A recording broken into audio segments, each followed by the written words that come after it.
The War of the Worlds by H.G. Wells. Read for you by Cygnus. But who shall dwell in these worlds if they be inhabited? Are we or they lords of the world? And how are all things made for man? Kepler, quoted in The Anatomy of Melancholy. Book 1, The Coming of the Martians.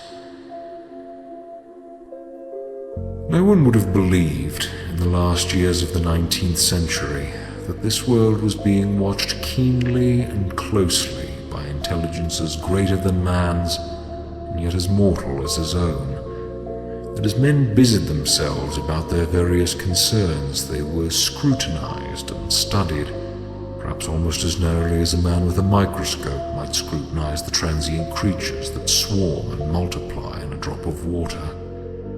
With infinite complacency, men went to and fro over this globe about their little affairs, serene in their assurance of their empire over matter. It is possible that the infusoria under the microscope do the same. No one gave a thought to the older worlds of space as sources of human danger, or thought of them only to dismiss the idea of life upon them as impossible or improbable. It is curious to recall some of the mental habits of those departed days. At most, terrestrial men fancied that there might be other men upon Mars, perhaps inferior to themselves and ready to welcome a missionary enterprise. Yet across the gulf of space, minds that are to our minds as ours are to those of the beasts that perish, intellects vast and cool and unsympathetic, regarded this earth with envious eyes, and slowly and surely drew their plans against us. And early in the 20th century came the Great Disillusionment. The planet Mars, I scarcely need remind the reader, revolves about the Sun at a mean distance of 140 million miles, and the light and heat it receives from the Sun is barely half of that received by this world. It must be, if the nebular hypothesis has any truth, older than our world, and long before this Earth ceased to be molten, life upon its surface must have begun its course. The fact that it is scarcely 1/7 of the volume of the Earth must have accelerated its cooling to the temperature at which life could begin. It has air and water and all that is necessary for the support of animated existence. Yet so vain is man, and so blinded by his vanity, that no writer up to the very end of the 19th century expressed any idea that intelligent life might have developed there far, or indeed at all, beyond its earthly level. Nor was it generally understood that since Mars is older than our Earth, with scarcely a quarter of the superficial area and remoter from the Sun, it necessarily follows that it is not only more distant from time's beginning, but nearer its end. Secular cooling that must someday overtake our planet has already gone far indeed with our neighbor. Its physical condition is still largely a mystery, but we know now that even in its equatorial region, the midday temperature barely approaches that of our coldest winter. Its air is much more attenuated than ours, its oceans have shrunk until they cover but a third of its surface, and as its slow seasons change, huge snowcaps gather and melt about either pole and periodically inundate its temperate zones. That last stage of exhaustion, which to us is still incredibly remote, has become a present-day problem for the inhabitants of Mars. The immediate pressure of necessity has brightened their intellects, enlarged their powers, and hardened their hearts. Looking across space with instruments and intelligences such as we have scarcely dreamed of, they see, at its nearest distance of only 35 millions of miles sunward of them, a morning star of hope, our own warmer planet, green with vegetation and grey with water, with a cloudy atmosphere eloquent of fertility, with glimpses through its drifting cloud wisps of broad stretches of populous country and narrow, navy-crowded seas. And we men, the creatures who inhabit this earth, must be to them at least as alien and lowly as the monkeys and lemurs are to us. The intellectual side of man already admits that life is an incessant struggle for existence, and it would seem that this too is the belief of the minds upon Mars. Their world is far gone in its cooling, and this world is still crowded with life, but crowded only with what they regard as inferior animals. To carry warfare sunward is indeed their only escape from the destruction that, generation after generation, creeps upon them. And before we judge them too harshly, we must remember what ruthless and utter destruction our own species has wrought, not only upon animals such as the vanished bison and the dodo, but upon its own inferior races. The Tasmanians, in spite of their human likeness, were entirely swept out of existence in a war of extermination waged by European immigrants in the space of 50 years. Are we such apostles of mercy as to complain if the Martians warred in the same spirit? The Martians seem to have calculated their descent with amazing subtlety. Their mathematical learning is evidently far in excess of ours, and to have carried out their preparations with a well-nigh perfect unanimity. Had our instruments permitted it, we might have seen the gathering trouble far back in the 19th century. Men like Schiaparelli watched the red planet. It is odd, by the by, that for countless centuries Mars has been the star of war, but failed to interpret the fluctuating appearances of the markings they mapped so well. All that time, the Martians must have been getting ready. During the opposition of 1894, a great light was seen on the illuminated part of the disk, first at the Lick Observatory, then by Peyreton of Nice, and then by other observers. English readers first heard of it in the issue of Nature dated August 2nd. I'm inclined to think that this blaze may have been the casting of the huge gun in the vast pit sunk into their planet from which their shots were fired at us. Peculiar markings, as yet unexplained, were seen near the site of that outbreak during the next two oppositions. The storm burst upon us 6 years ago now. As Mars approached opposition, Lavelle of Java set the wires of the astronomical exchange palpitating with the amazing intelligence of a huge outbreak of incandescent gas upon the planet. It had occurred towards midnight of the 12th, and the spectroscope to which he had at once resorted indicated a mass of flaming gas, chiefly hydrogen, moving with an enormous velocity towards this Earth. This jet of fire had become invisible about 12:15. He compared it to a colossal puff of flame suddenly and violently squirted out of the planet as flaming gases rushed out of a gun. A singularly appropriate phrase it proved, yet the next day there was nothing of this in the papers except a little note in the Daily Telegraph, and the world went in ignorance of one of the gravest dangers that ever threatened the human race. I myself might not have heard of the eruption had I not met Ogilvy, the well-known astronomer, at Ottershaw. He was immensely excited at the news, and in the excess of his feelings invited me up to take a turn with him that night in a scrutiny of the red planet. In spite of all that has happened since, I still remember that visual very distinctly. The black and silent observatory, the shadowed lantern throwing a feeble glow upon the floor in the corner, the steady ticking of the clockwork of the telescope, the little slit in the roof, an oblong profundity with the stardust streaked across it. Ogilvy moved about, invisible but audible.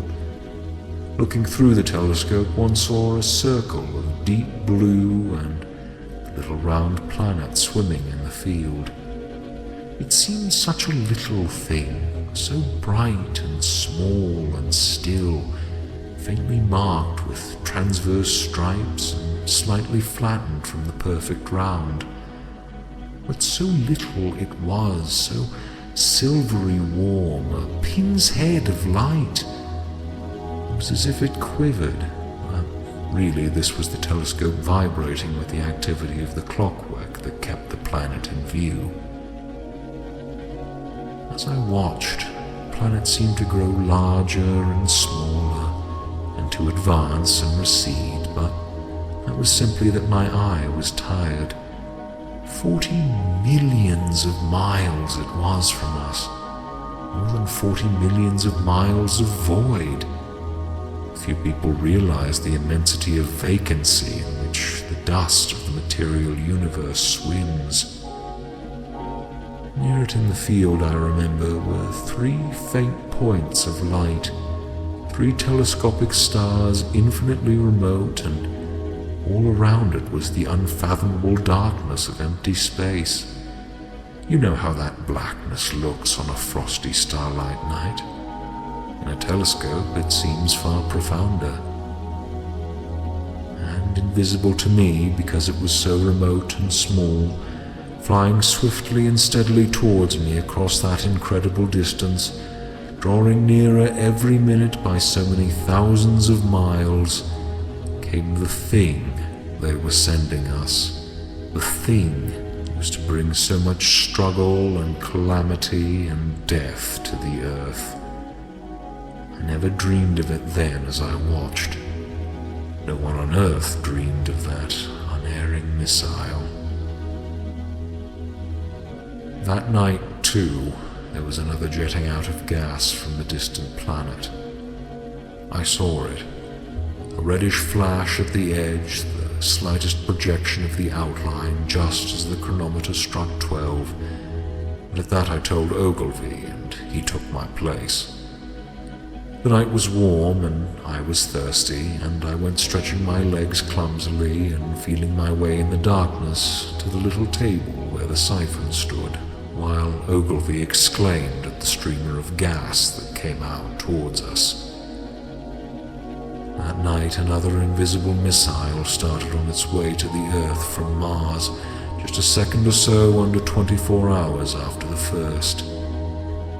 I remember how I sat on the table there in the blackness, with patches of green and crimson swimming before my eyes. I wished I had a light to smoke by, little suspecting the meaning of the minute gleam I had seen and all that it would presently bring me. Ogilvy watched till 1, then gave it up, and we lit the lantern and walked over to his house. Down below in the darkness were Ottershaw and Chertsey and all of their hundreds of people sleeping in peace. He was full of speculation that night about the condition of Mars and scoffed at the vulgar idea of its having inhabitants who were signaling us. His idea was that meteorites might be falling in a heavy shower upon the planet, or that a huge volcanic explosion was in progress. He pointed out to me how unlikely it was that organic evolution had taken the same direction in the 2 adjacent planets. "The chances of anything man-like on Mars are 1,000,000 to 1, he said. Hundreds of observers saw the flame that night, and the night after, about midnight, and again the night after, and so for 10 nights, a flame each night. Why the shots ceased after the 10th, no one on Earth has attempted to explain. It may be the gases of the firing caused the Martians inconvenience. Dense clouds of smoke or dust, visible through a powerful telescope on Earth as little grey fluctuating patches, spread through the clearness of the planet's atmosphere and obscured its more familiar features. Even the daily papers woke up to the disturbance at last, and popular notes appeared here, there, and everywhere concerning the volcanoes upon Mars. The serio-comic periodical Punch, I remember, made a happy use of it in the political cartoon. And, all unsuspected, those missiles the Martians had fired at us drew earthward, rushing now at a pace of many miles a second through the empty gulf of space, hour by hour and day by day, nearer and nearer. It seems to me now almost incredibly wonderful that, with that swift fate hanging over us, men could go about their petty concerns as they did. I remember how jubilant Markham was at securing a new photograph of the planet for the illustrated paper he edited in those days. People in these latter times scarcely realize the abundance and enterprise of our 19th century papers. For my own part, I was much occupied in learning to ride the bicycle, and busy upon a series of papers discussing the probable development of moral ideas as civilization progressed. One night, the first missile could scarcely have been 10 million miles away, I went for a walk with my wife.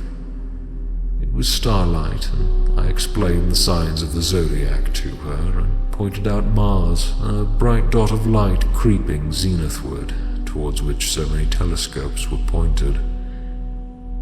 It was a warm night. Coming home, a party of excursionists from Chertsey or Isleworth passed us, singing and playing music.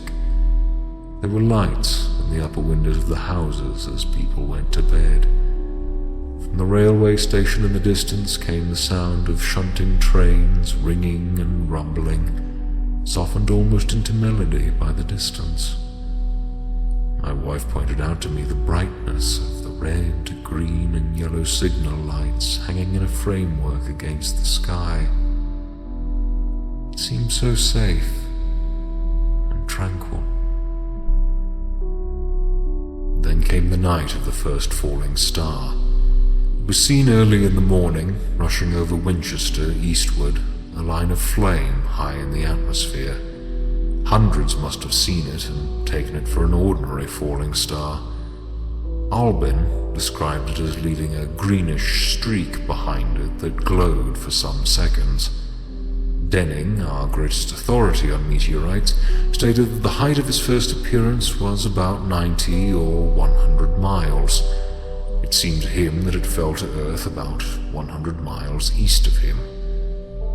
I was at home at that hour and writing in my study, and although my French windows faced towards Ottershore and the blind was up, for I loved in those days to look up at the night sky, I saw nothing of it. Yet this strangest of all things that ever came to Earth from outer space must have fallen while I was sitting there, visible to me had I only looked up as it passed. Some of those who saw its flight say it travelled with a hissing sound, but I myself heard nothing of that. Many people in Berkshire, Surrey, and Middlesex must have seen the fall of it, and at most have thought that another meteorite had descended. No one seems to have troubled to look for the fallen mass that night. But very early in the morning, poor Ogilvy, who had seen the shooting star and who was persuaded that a meteorite lay somewhere on the common between Horsell, Ottershore, and Woking, rose early with the idea of finding it. And find it he did soon after dawn, and not far from the sandpits. An enormous hole had been made by the impact of the projectile, and sand and gravel had been flung violently in every direction over the heath, forming heaps visible a mile and a half away. The heather was on fire eastward, and a thin blue smoke rose against the dawn. The thing itself lay almost entirely buried in sand. Amidst the scattered splinters of a fir tree it had shivered to fragments in its descent. The uncovered part had the appearance of a huge cylinder, caked over and its outline softened by a thick, scaly, dun-colored incrustation. It had a diameter of about 30 yards. He approached the mass, surprised at the size and still more so at the shape, since most meteorites are rounded more or less completely. It was, however, still so hot from its flight through the air as to forbid his near approach. The stirring noise within its cylinder he ascribed to the unequal cooling of its surface, for at that time it had not occurred to him that it might be hollow. He remained standing at the edge of the pit that the thing had made for itself, staring at its strange appearance, astonished chiefly at its unusual shape and color, and dimly perceiving even then some evidence of design in its arrival. The early morning was wonderfully still, and the sun, just clearing the pine trees towards Weybridge, was already warm. He did not remember hearing any birds that morning. There was certainly no breeze stirring, and the only sounds were the faint movements from within the cindery cylinder. He was all alone on the common. Then, suddenly, he noticed with a start that some of the grey clinker, the ashy incrustation that covered the meteorite, was falling off the circular edge of the end. It was dropping off in flakes and raining down upon the sand. A large piece suddenly came off and fell with a sharp noise that brought his heart into his mouth. For a minute he scarcely realized what this meant, and although the heat was excessive, he clambered down into the pit close to the bulk to see the thing more clearly. He fancied even then that the cooling of the body might account for this, but what disturbed that idea was the fact that the ash was falling only from the end of the cylinder. And then he perceived that, very slowly, the circular top of the cylinder was rotating on its body. It was such a gradual movement that he discovered it only through noticing that a black mark that had been near him 5 minutes ago was now at the other side of the circumference. Even then he scarcely understood what this indicated until he heard a muffled grating sound and saw the black mark jerk forward an inch or so. Then the thing came to him in a flash. The cylinder was artificial, hollow, with an end that screwed out. Something within the cylinder was unscrewing the top. "Good heavens," said Ogilvy. "There's a man in it, men in it, half roasted to death, trying to escape." At once, with a quick mental leap, he linked the thing with the flash upon Mars. The thought of the confined creature was so dreadful to him that he forgot the heat and went forward to the cylinder to help turn. But luckily the dull radiation arrested him before he could burn his hands on the still glowing metal. At that he stood irresolute for a moment, then turned, scrambled out of the pit, and set off running wildly into Woking. The time must then have been somewhere about 6 o'clock. He met a wagoner and tried to make him understand, but the tale he told and his appearance were so wild, his hat had fallen off in the pit, that the man simply drove on. He was equally unsuccessful with the potman who had just unlocked the doors of the public house by Horsell Bridge. The fellow thought he was a lunatic at large and made an unsuccessful attempt to shut him into the tap room. That sobered him a little, and when he saw Henderson, the London journalist, in his garden, he called over the palings and made himself understood. "Henderson," he called, "you saw that shooting star last night? It's out on Horsell Common now." "Good Lord," said Henderson. "Fallen meteorite? That's good." "But it's something more than a meteorite. It's a cylinder, an artificial cylinder, man. And there's something inside."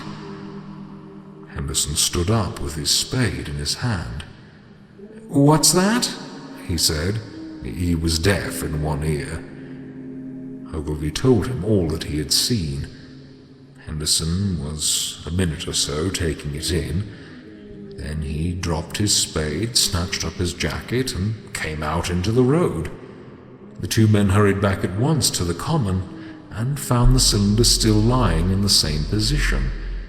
Now the sounds inside had ceased, and a thin circle of bright metal showed between the top and the body of the cylinder. Air was either entering or escaping at the rim with a thin, sizzling sound. They listened, rapped on the scaly burnt metal with a stick, and meeting with no response, they both concluded that the man or men inside must be insensible or dead. Of course, the two were quite unable to do anything.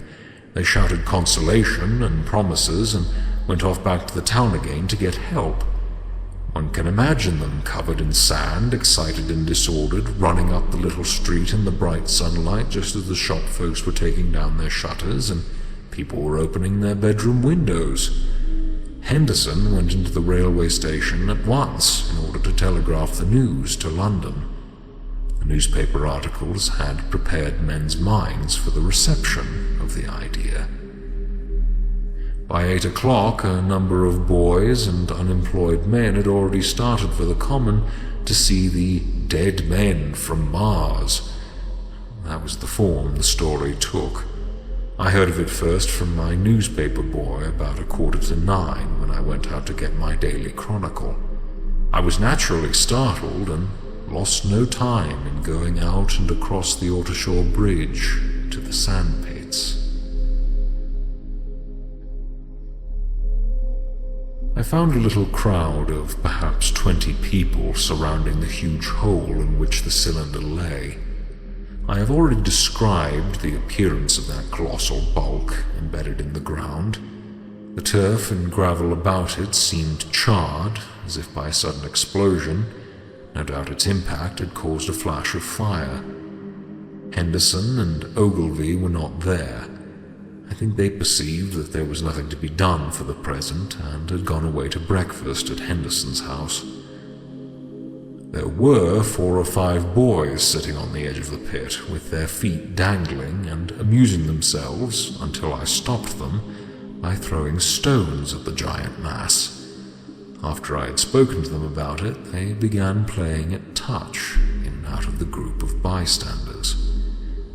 Among these were a couple of cyclists, a jobbing gardener I employed sometimes, a girl carrying a baby, Greg the butcher and his little boy, and 2 or 3 loafers and golf caddies who were accustomed to hang about the railway station. There was very little talking.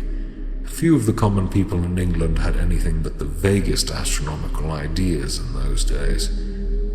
Most of them were staring quietly at the big table-like end of the cylinder, which was still as Ogilvy and Henderson had left it. I fancy the popular expectation of a heap of charred corpses was disappointed at this inanimate bulk.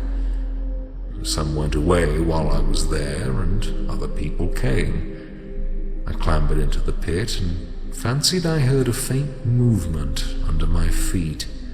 The top had certainly ceased to rotate. It was only when I got thus close to it that the strangeness of this object was at all evident to me. At first glance, it really was no more exciting than an overturned carriage or a tree blown across the road. Not so much so, indeed. It looked like a rusty gas float. It required a certain amount of scientific education to perceive that the grey scale of the thing was no common oxide, that the yellowish-white metal that gleamed in the crack between the lid and the cylinder had an unfamiliar hue. Extraterrestrial had no meaning for most of these onlookers. At the time, it was quite clear in my own mind that the thing had come from the planet Mars, but I judged it improbable that it contained any living creature. I thought the unscrewing might be automatic. In spite of Ogilvy, I still believed that there were men in Mars. My mind ran fancifully on the possibilities of its containing manuscript, on the difficulties of translation that might arise, whether we should find coins and models in it, and so forth. Yet it was a little too large for assurance on this idea. I felt an impatience to see it opened. About 11, as nothing seemed happening, I walked back, full of such thought, to my home in Maybury. but I found it difficult to get to work upon my abstract investigations. In the afternoon, the appearance of the common had altered very much. The early editions of the evening papers had startled London with enormous headlines. "A message received from Mars, remarkable story from Woking," and so forth. In addition, Ogilvy's wire to the Astronomical Exchange had roused every observatory in the 3 kingdoms. There were half a dozen flies or more from the Woking station standing in the road by the sandpits, a basket chase from Chobham, and a rather lordly carriage. Besides that, there was quite a heap of bicycles. In addition, a large number of people must have walked, in spite of the heat of the day, from Woking and Chertsey, so that there was altogether quite a considerable crowd, 1 or 2 gaily dressed ladies among the others. It was glaringly hot, not a cloud in the sky nor a breath of wind, and the only shadow was that of the few scattered pine trees. The burning heather had been extinguished, but the level ground towards Ottershaw was blackened as far as one could see, and still giving off vertical streamers of smoke. An enterprising sweetstuff dealer in the Chobham Road had sent up his son with a barrow-load of green apples and ginger beer.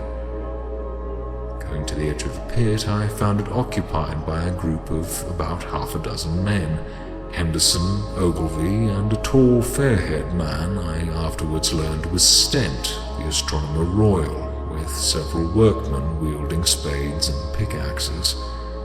Stent was giving directions in a clear, high-pitched voice. He was standing on the cylinder, which was now evidently much cooler. His face was crimson and streaming with perspiration, and something seemed to have irritated him. A large portion of the cylinder had been uncovered, though its lower end was still embedded. As soon as Ogilvy saw me among the staring crowd on the edge of the pit, he called to me to come down and asked me if I would mind going over to see Lord Hilton, the lord of the manor.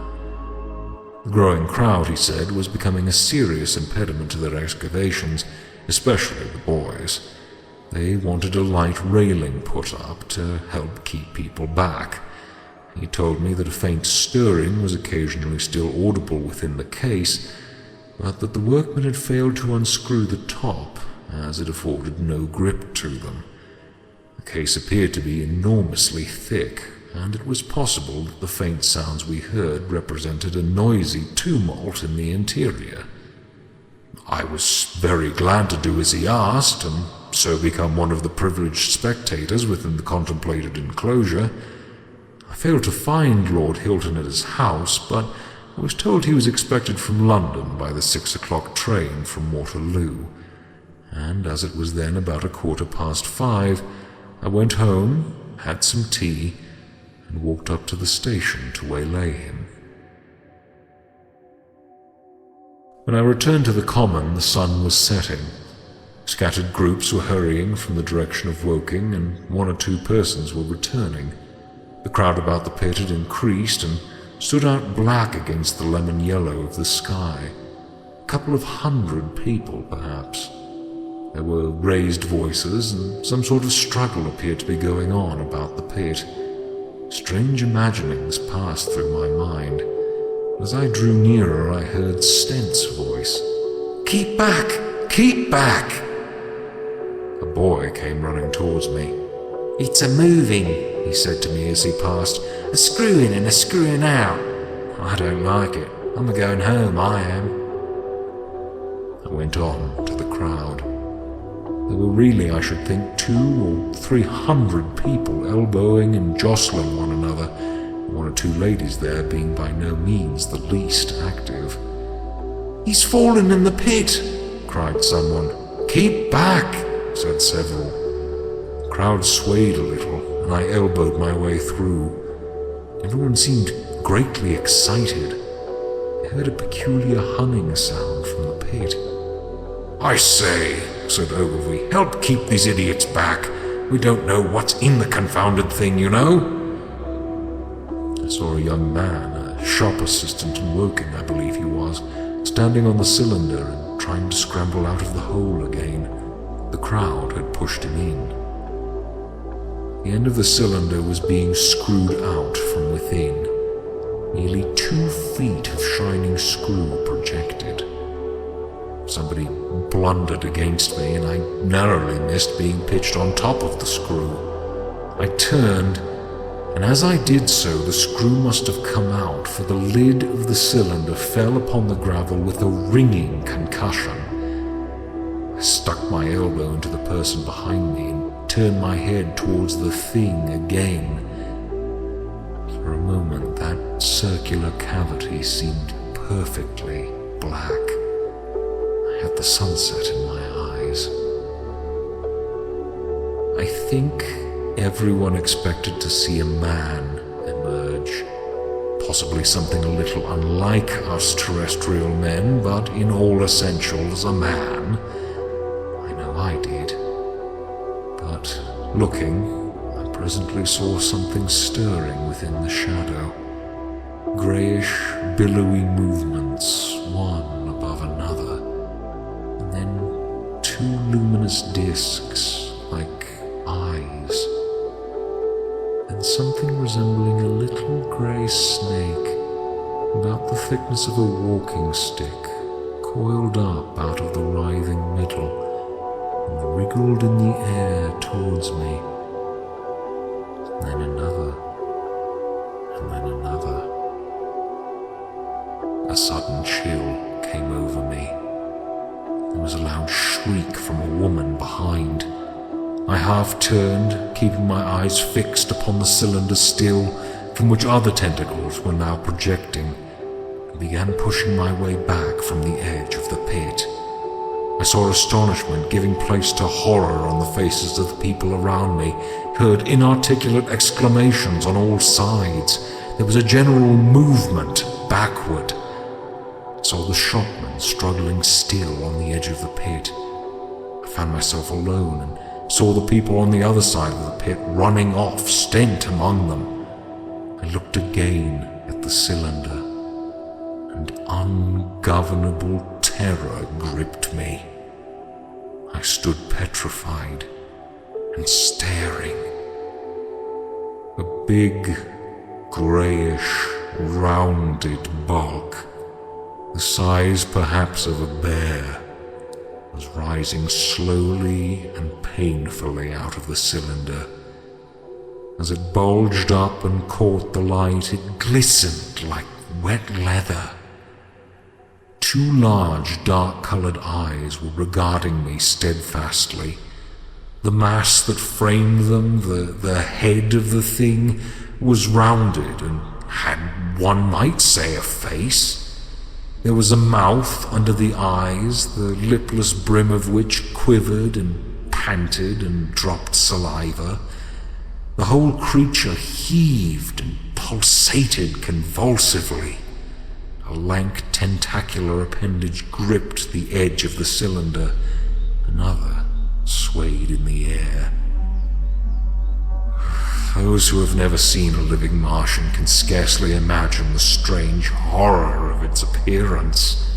The peculiar V-shaped mouth with its pointed upper lip, the absence of brow ridges, the absence of a chin beneath the wedge-like lower lip, the incessant quivering of this mouth, the Gorgon group of tentacles, the tumultuous breathing of the lungs in a strange atmosphere, the evident heaviness and painfulness of movement due to the greater gravitational energy of the Earth, and above all, the extraordinary intensity of the immense eyes were at once vital, intense, inhuman, crippled, and monstrous. There was something fungoid in the oily brown skin, something in the clumsy deliberation of the tedious movements unspeakably nasty. Even at this first encounter, this first glimpse, I was overcome with disgust and dread. Suddenly the monster vanished. It had toppled over the brim of the cylinder and fallen into the pit, with a thud like the fall of a great mass of leather. I heard it give a peculiar, thick cry, and forthwith another of these creatures appeared darkly in the deep shadow of the aperture. I turned and, running madly, made for the first group of trees, perhaps 100 yards away. But I ran slantingly and stumbling, for I could not avert my face from these things. There, among some young pine trees and furze bushes, I stopped, panting, and waited further developments. The common round the sandpits was dotted with people, standing like myself in a fascinated half-terror, staring at these creatures, or rather at the heaped gravel at the edge of the pit in which they lay. And then, with a renewed horror, I saw a round black object bobbing up and down on the edge of the pit. It was the head of the shopman who had fallen in, but showing as a little black object against the hot western sun. Now he got his shoulder and knee up, and again he seemed to slip back until only his head was visible. Suddenly he vanished, and I could have fancied a faint shriek reached me. I had a momentary impulse to go back and help him that my fears overruled. Everything was then quite invisible, hidden by the deep pit and the heap of sand that the fall of the cylinder had made. Anyone coming along the road from Chobham or Woking would have been amazed at the sight. A dwindling multitude of perhaps 100 people or more, standing in a great irregular circle in ditches, behind bushes, behind gates and hedges, saying little to one another, and that in short, excited shouts, and staring hard at a few heaps of sand.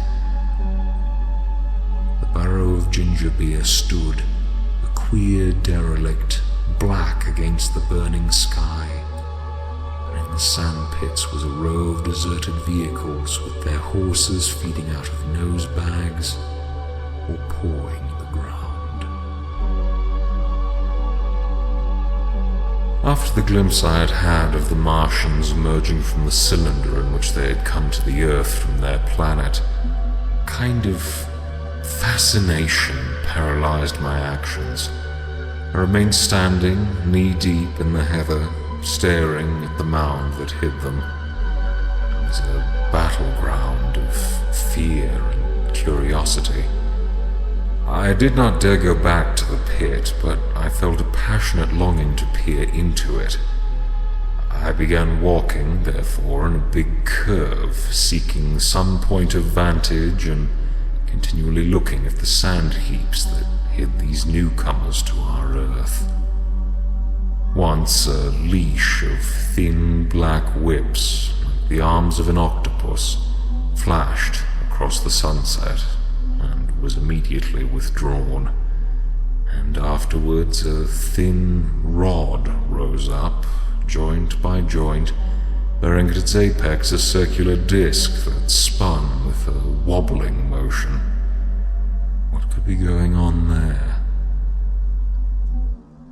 Most of the spectators had gathered in one or two groups. One a little crowd towards Woking, the other a knot of people in the direction of Chobham. Evidently they shared my mental conflict. There were few near me. One man I approached. He was, I perceived, a neighbor of mine, though I did not know his name, and accosted. But it was scarcely a time for articulate conversation. "What ugly brutes!" he said. "Good God, what ugly brutes!" He repeated this over and over. "Did you see a man in the pit?" I said, but he made me no answer to that. We became silent and stood watching for a time, side by side, deriving, I fancy, a certain comfort in one another's company. Then I shifted my position to a little knoll that gave me the advantage of a yard or more of elevation, and When I looked for him presently, he was walking towards Woking. The sunset faded to twilight before anything further happened.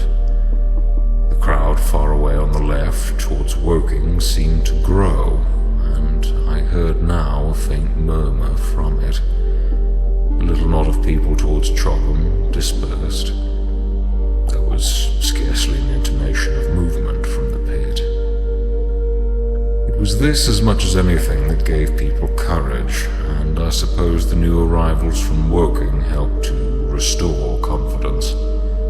At any rate, as the dusk came on, a slow, intermittent movement upon the sandpits began, a movement that seemed to gather force as the stillness of the evening about the cylinder remained unbroken. Vertical black figures in 2s and 3s would advance, stop, watch, and advance again, spreading out as they did so in a thin, irregular crescent that promised to enclose the pit in its attenuated horns. I, too, on my side, began to move towards the pit. Then I saw some cabmen and others had walked boldly into the sandpits, and heard the clatter of hooves and the gride of wheels. I saw a lad trundling off the barrow of apples. And then, within 30 yards of the pit, advancing from the direction of Horsell, I noted a little black knot of men, the foremost of whom was waving a white flag. This was the deputation. There had been a hasty consultation, and since the Martians were evidently, in spite of their repulsive forms, intelligent creatures, it had been resolved to show them, by approaching them with signals, that we too were intelligent. Flutter, flutter went the flag, first to the right, then to the left. It was too far for me to recognize anyone there, but afterwards I learned that Ogilvy, Stent, and Henderson were with others in this attempted communication. This little group had in its advance dragged inward, so to speak, the circumference of the now almost complete circle of people, and a number of dim black figures followed it at discreet distances. Suddenly there was a flash of light, and a quantity of luminous greenish smoke came out of the pit in 3 distinct puffs, which drove up, one after the other, straight into the still air. The smoke, or flame perhaps would be a better word for it, was so bright that the deep blue sky overhead and the hazy stretches of brown common towards Chertsey, set with thick black pine trees, seemed to darken abruptly as these puffs arose, and to remain the darker after their dispersal. At the same time, a faint hissing sound became audible.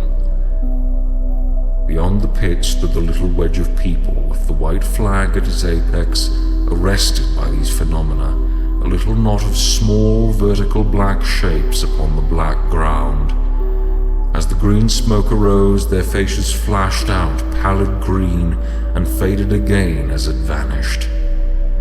And slowly the hissing passed into a humming, into a long, loud, droning noise. Slowly, a humped shape rose out of the pit, and the ghost of a beam of light seemed to flicker out from it. Forthwith flashes of actual flame, a bright glare leaping from one to another, sprang from the scattered group of men. It was as if some invisible jet impinged upon them and flashed into white flame. It was as if each man were suddenly and momentarily turned to fire. Then, by the light of their own destruction, I saw them staggering and falling, and their supporters turning to run. I stood staring, not as yet realizing that this was death leaping from man to man, that little distant crowd. All I felt was that this was something very strange, an almost noiseless and blinding flash of light, and a man fell headlong and lay still. And as the unseen shaft of heat passed over them, pine trees burst into fire, and every dry furze bush became with one dull thud a mass of flames. And far away towards Knapp Hill I saw the flashes of trees and hedges and wooden buildings suddenly set alight. It was sweeping round, swiftly and steadily, this flaming death, this invisible, inevitable sword of heat. I perceived it coming towards me by the flashing bushes it touched, and was too astounded and stupefied to stir. I heard the crackle of fire in the sandpits, and the sudden squeal of a horse that was as suddenly stilled. And it was as if an invisible yet intensely heated finger were drawn through the heather between myself and the Martians, and all along a curving line beyond the sandpits the dark ground smoked and crackled. Something fell with a crash far away to the left, where the road from Woking Station opens out onto the common. Forthwith the hissing and humming ceased, and the black dome-like object sank slowly out of sight into the pit. All of this had happened with such swiftness that I had stood motionless, dumbfounded and dazzled by the flashes of light. Had that death swept through a full circle, it must inevitably have slain me in my surprise. But it passed and spared me, and left the night about me suddenly dark and unfamiliar. The undulating common seemed now dark almost to blackness, except where its roadways lay grey and pale under the deep blue sky of the early night. It was dark and suddenly void of men. Overhead the stars were mustering, and in the west the sky was still a pale, bright, almost greenish blue. The tops of the pine trees and the roofs of Horsell came out sharp and black against the western afterglow. The Martians and their appliances were altogether invisible, save for that thin mast upon which their restless mirror wobbled. Patches of bush and isolated trees here and there smoked and glowed still, and the houses towards Woking Station were sending up spires of flame into the stillness of the evening air. Nothing was changed save for that and a terrible astonishment. A little group of black specks with the flag of white had been swept out of existence. And the stillness of the evening, so it seemed to me, had scarcely been broken. It came to me that I was upon this dark common, helpless, unprotected, and alone. Suddenly, like a thing falling upon me from without, came fear.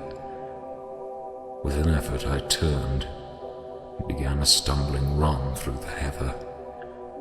The fear I felt was no rational fear, but a panicked terror, not only of the Martians, but of the dusk and the stillness all about me. Such an extraordinary effect in unmanning me it had that I ran weeping silently, as a child might do. Once I had turned, I did not dare look back. I remember I felt an extraordinary persuasion that I was being toyed with, that presently, when I was upon the very verge of safety, this mysterious death, as swift as the passage of light, would leap after me from the pit about the cylinder and strike me down. It is still a matter of wonder how the Martians are able to slay men so swiftly and so silently. Many think that in some way they are able to generate an intense heat in a chamber of practically absolute non-conductivity. This intense heat they project in a parallel beam against any object they choose by means of a polished parabolic mirror of unknown composition, much as the parabolic mirror of a lighthouse projects a beam of light. But no one has absolutely proved these details. however it is done, it is certain that a beam of heat is the essence of the matter. Heat and invisible, instead of visible, light. Whatever is combustible flashes into flame at its touch. Lead runs like water, it softens iron, cracks and melts glass. And when it falls upon water incontinently, that explodes into steam. That night, nearly 40 people lay under the starlight about the pit, charred and distorted beyond recognition. And all night long, the common from Horsell to Maybury was deserted and brightly ablaze. The news of the massacre probably reached Chubham, Woking and Ottershaw about the same time. In Woking, the shops had closed when the tragedy happened. A number of people, shop people and so forth, attracted by the stories they had heard, were walking over the Horsell Bridge and along the road between the hedges that runs out at last upon the common. You may imagine the young people, brushed up after the labours of the day, making this novelty, as they would make any novelty, the excuse for walking together and enjoying a trivial flirtation. You may figure to yourself the hum of voices along the road in the gloaming. As yet, of course, few people in Woking even knew that the cylinder had opened, though poor Henderson had sent a messenger on bicycle to the post office with a special wire to an evening paper. As these folks came out by twos and threes upon the open, they found little knots of people talking excitedly and peering at the spinning mirror over the sandpits, and the newcomers were, no doubt, soon infected by the excitement of the occasion. By 8:30, when the deputation was destroyed, there may have been a crowd of 300 people or more at this place, besides those who had left the road to approach the Martians nearer. There were 3 policemen, too, one of whom was mounted, doing their best, under instructions from Stent, to keep the people back and deter them from approaching the cylinder. There was some booing from those more thoughtless and excitable souls to whom a crowd is always an occasion for noise and horseplay. Stent and Ogilvy, anticipating some possibilities of a collision, had telegraphed from Horsell to the barracks as soon as the Martians emerged for the help of a company of soldiers to protect these strange creatures from violence. After that, they returned to lead that ill-fated advance. The description of their death, as it was seen by the crowd, tallies very closely with my own impressions. The 3 puffs of green smoke, the deep humming note, the flashes of flame. But that crowd of people had a far narrower escape than mine. Only the fact that a hummock of heathery sand intercepted the lower part of the heat ray saved them. Had the elevation of the parabolic mirror been a few yards higher, none could have lived to tell the tale. They saw the flashes and the men falling, and an invisible hand, as it were, lit the bushes as it hurried towards them through the twilight. Then, with a whistling note that rose above the droning of the pit, the beam swung close over their heads, lighting the tops of the beech trees that line the road and splitting the bricks, smashing the windows, firing the window frames, bringing down in crumbling ruin a portion of the gable of the house nearest the corner. In the sudden thud, hiss and glare of the igniting trees, the panic-stricken crowd seems to have swayed hesitatingly for some moments. Sparks and burning twigs began to fall onto the road, and single leaves like puffs of flame. Hats and dresses caught fire, and came a crying from the common. There were shrieks and shouts, and suddenly a mounted policeman came galloping through the confusion with his hands clasped over his head, screaming. "They're coming!" a woman shrieked, and incontinently everyone was turning and pushing at those behind in order to clear their way to Woking again. They must have bolted as blindly as a flock of sheep. Where the road grows narrow and black between the high banks, the crowd jammed, and a desperate struggle occurred. That crowd did not escape. 3 persons at least, 2 women and a little boy, were crushed and trampled there, and left to die amid the terror and the darkness. For my own part, I remember nothing of my flight except the stress of blundering against trees and stumbling through the heather. All about me gathered the invisible terrors of the Martians. That pitiless sword of heat seemed whirling to and fro, flourishing overhead before it descended and smoked me out of life. I came into the road between the crossroads and Horsell, and ran along this to the crossroads. At last I could go no further. I was exhausted with the violence of my emotion and of my flight, and I staggered and fell by the wayside. I was near the bridge that crosses the canal by the gasworks. I fell and lay still. I must have remained there for some time. I sat up, strangely perplexed. For a moment, perhaps, I could not clearly understand how I came there. My terror had fallen from me like a garment. My hat had gone, and my collar had burst away from its fastener. A few minutes before, there had only been 3 real things before me: the immensity of the night and space and nature, my own feebleness and anguish, and the near approach of death. Now it was as if something had turned over and the point of view altered abruptly.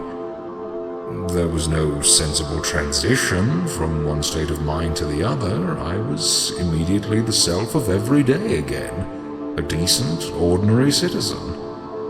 The silent common, the impulse of my flight, the startling flames, were as if they had been in a dream.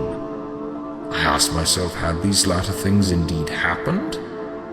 I could not credit it. I rose and walked unsteadily up the steep incline of the bridge. My mind was blank wonder. My muscles and nerves seemed drained of their strength. I dare say I staggered drunkenly. A head rose over the arch, and the figure of a workman carrying a basket appeared. Beside him ran a little boy. He passed me, wishing me good night.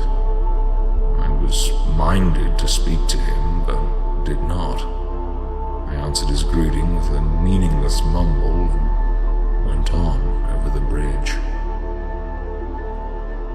Over the Maybury Arch, a train, a billowing tumult of white, firelit smoke, and a long caterpillar of lighted windows went flying south, clatter, clatter, clap, rap.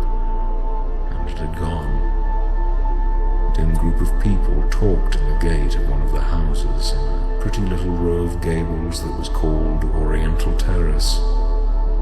It was all so real and so familiar, and that behind me, it was frantic, fantastic. Such things, I told myself, could not be. Perhaps I am a man of exceptional moods. I do not know how far my experience is common. At times I suffer from the strangest sense of detachment from myself and the world about me. I seem to watch it all from the outside, from somewhere inconceivably remote, out of time, out of space, out of the stress and tragedy of it all. This feeling was very strong upon me that night. Here was another side to my dream. But the trouble was the blank incongruity of this serenity and the swift death flying yonder, not 2 miles away. There was noise of business from the gasworks, and the electric lamps were all alight. I stopped the group of people. "What news from the common?" said I. There were two men and a woman at the gate. "Eh?" said one of the men, turning. "What news from the common?" I said. "Ain't you just been there?" asked the men.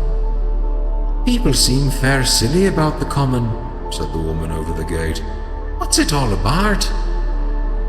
"Haven't you heard of the men from Mars?" said I. "The creatures from Mars?" "Quite enough," said the woman over the gate. "Thanks." And all three of them laughed. I felt foolish and angry. I tried and found I could not tell them what I had seen. They laughed again at my broken sentences. "You'll hear more yet," I said, and went on to my home. I startled my wife at the doorway, so haggard was I. I went into the dining room, sat down, drank some wine, and so soon as I could collect myself sufficiently, I told her the things I had seen. The dinner, which was a cold one, had already been served and remained neglected on the table while I told my story. "There is one thing," I said, to allay the fears that I had aroused. "They are the most sluggish things I ever saw crawl. They may keep the pit and kill people who come near them, but they cannot get out of it. But the horror of them!" "Don't, dear," said my wife, knitting her brows and putting her hand on mine. "Oh, poor Ogilvy," I said. "To think he may be lying dead there." My wife, at least, did not find my experience incredible. I saw how deadly white her face was and ceased abruptly. "They may come here," she said again and again. I pressed her to take wine and tried to reassure her. "They can scarcely move," I said. I began to comfort her and myself by repeating all that Ogilvy had told me of the impossibility of the Martians establishing themselves on the Earth. In particular, I laid stress on the gravitational difficulty. On the surface of the Earth, the force of gravity is 3 times what it is on the surface of Mars. A Martian, therefore, would weigh 3 times more than on Mars, albeit his muscular strength would remain the same. His own body would be a cope of lead to him, therefore. That, indeed, was the general opinion. Both the Times and the Daily Telegraph, for instance, insisted on it the next morning. Both overlooked, just as I did, 2 obvious modifying influences. The atmosphere of the Earth, we now know, contains far more oxygen or far less argon, whichever way one likes to put it, than does Mars's. The invigorating influences of this excess of oxygen upon the Martians indisputably did much to counterbalance the increased weight of their bodies.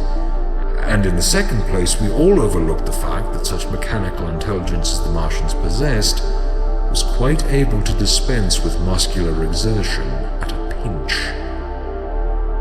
But I did not consider these points at the time, and so my reasoning was dead against the chances of the invaders.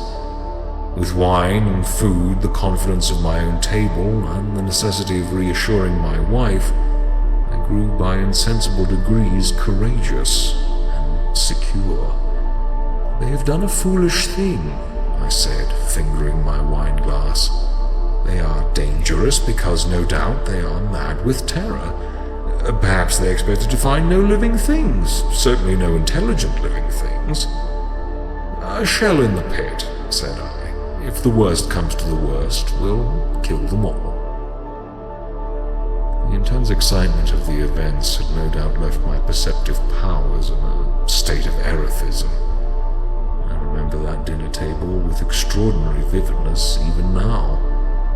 My dear wife's sweet, anxious face peering at me from under the pink lampshade, the white cloth with its silver and glass table furniture, for in those days even philosophical writers had many little luxuries.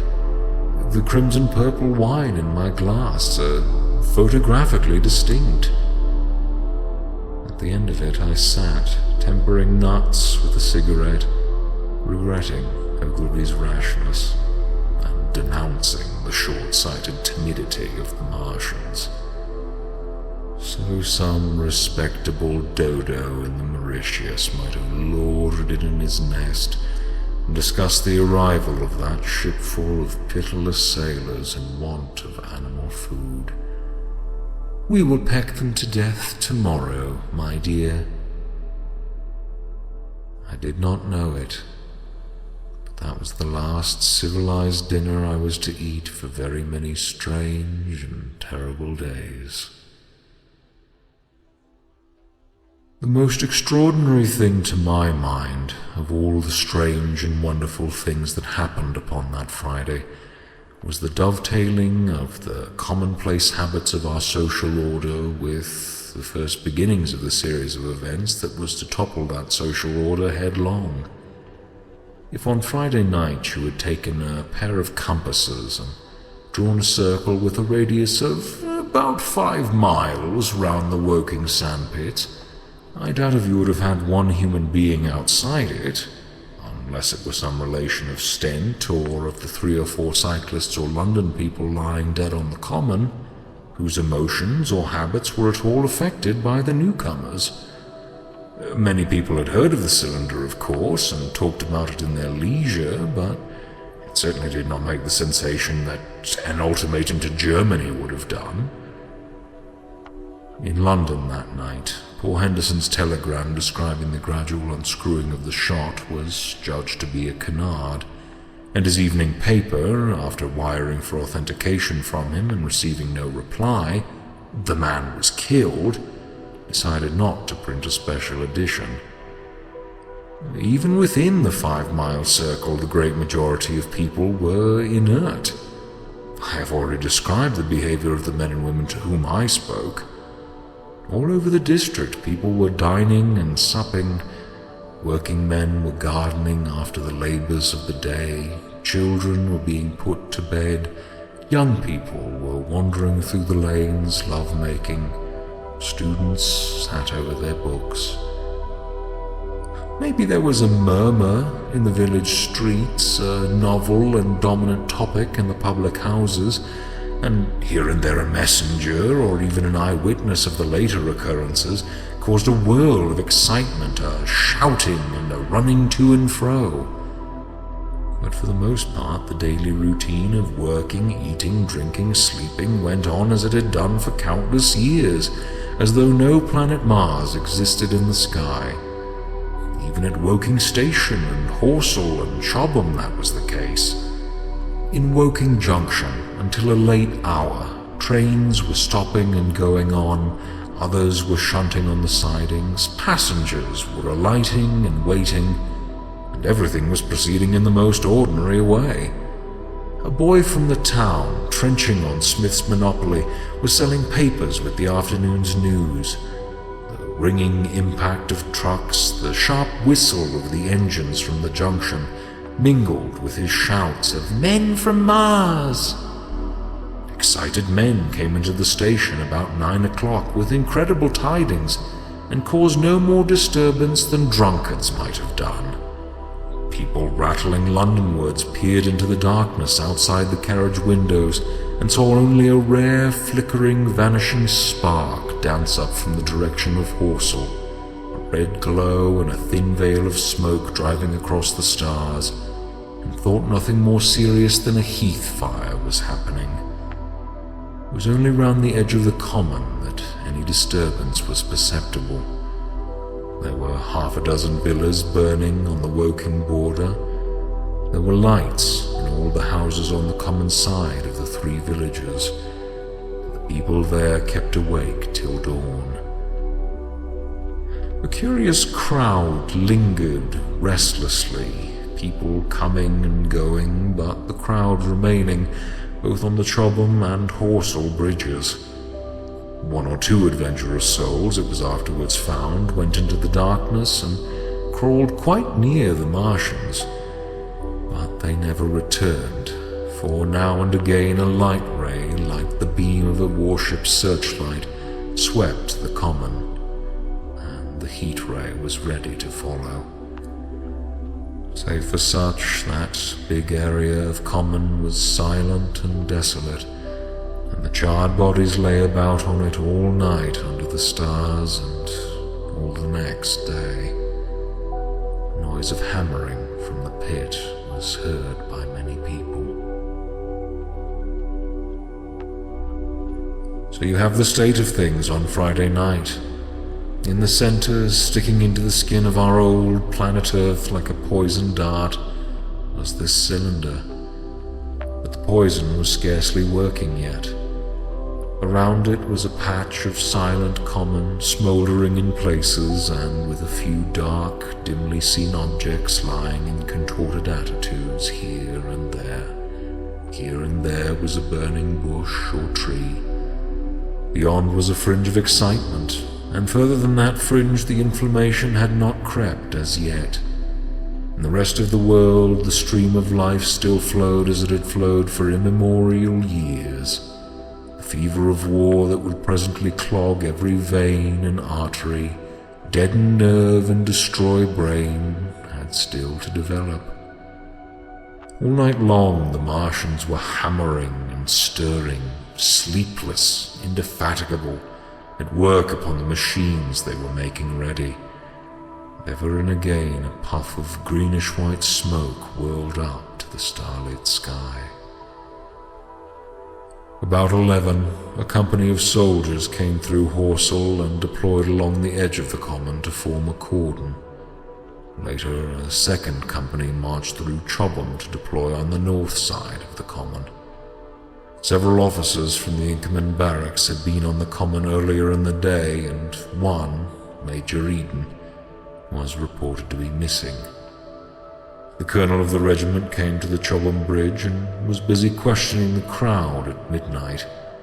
The military authorities were certainly alive to the seriousness of the business. About 11, the next morning's papers were able to say, a squadron of hussars, 2 Maxims, and about 400 men of the Cardigan.